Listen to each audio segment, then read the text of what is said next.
ममजवानस्य वात्रदक्षिणधरस्मन्यस्मन्तस्य Sri Parameshwar प्रीतिर्वः संवाराज्ञः पुंस्यात् पुंसनद्याशोदरगृहे वयवस्वनं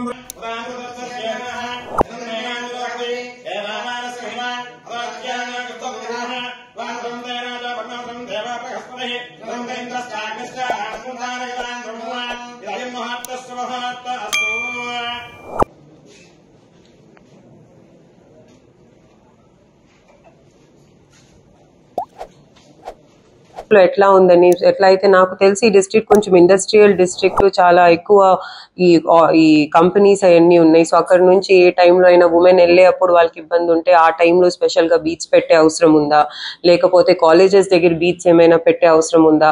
so అట్లా ఒకసారి అసలు ఈ యాంగిల్లో కొంచెం మన స్టాఫ్ తో కూడా తెలుసుకొని ఇక్కడ ఎలాంటి క్రైమ్స్ అగేన్స్ట్ ఉమెన్ అసలు రిపోర్ట్ అవుతున్నాయి, ఏ స్టేట్ ఆఫ్ ఉమెన్ మీద రిపోర్ట్ అవుతున్నాయి, పిల్లల మీద క్రైమ్స్ రిపోర్ట్ అవుతా అంటే ఏ ఏరియాస్ లో రిపోర్ట్ అవుతున్నాయి అని చూసి ఎట్లయితే నేను ముందు పనిచేసిన జిల్లాలో విజయనగరంలో వి సా దట్ పిల్లల మీద కొన్ని ఏరియాస్ లో ఎక్కువ పాక్సో కేసెస్ రిపోర్ట్ అవుతున్నాయి.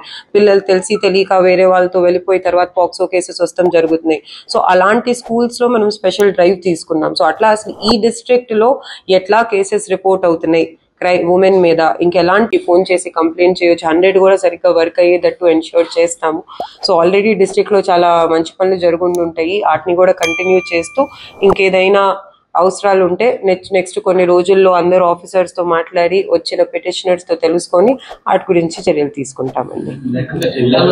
ఈ కొత్త ఏదైతే చట్టాలు వచ్చినాయో దానికి ఇంకా అవగాహన కలగలేదంటే మనం స్టేషన్ ఇప్పుడు నార్మల్ గా అయితే ఇంకా ఆల్ ఎస్ఐస్ అండ్ సిఐస్ కి ట్రైన్ చేస్తాం జరిగింది. ఇప్పుడు వాళ్ళ ద్వారా మనం అందరూ స్టాఫ్ లెవెల్ వరకు ట్రైనింగ్ అయ్యేది చూస్తాం. ఇంకా కొంచెం అవగాహన ప్రజల్లో కూడా వస్తానికి మహిళా పోలీసుల ద్వారా ఊరుల్లో కూడా అవగాహన కోసం పాంప్లెట్స్ అవన్నీ కూడా వేయించి వాళ్ళతో మీటింగ్స్ పెట్టేస్తాం. ఎందుకంటే చాలా సార్లు ప్రజలకి కూడా తెలియకపోవచ్చు కదా చట్టాలు మారినాయి, కొత్త చట్టాలు వచ్చినాయి అని.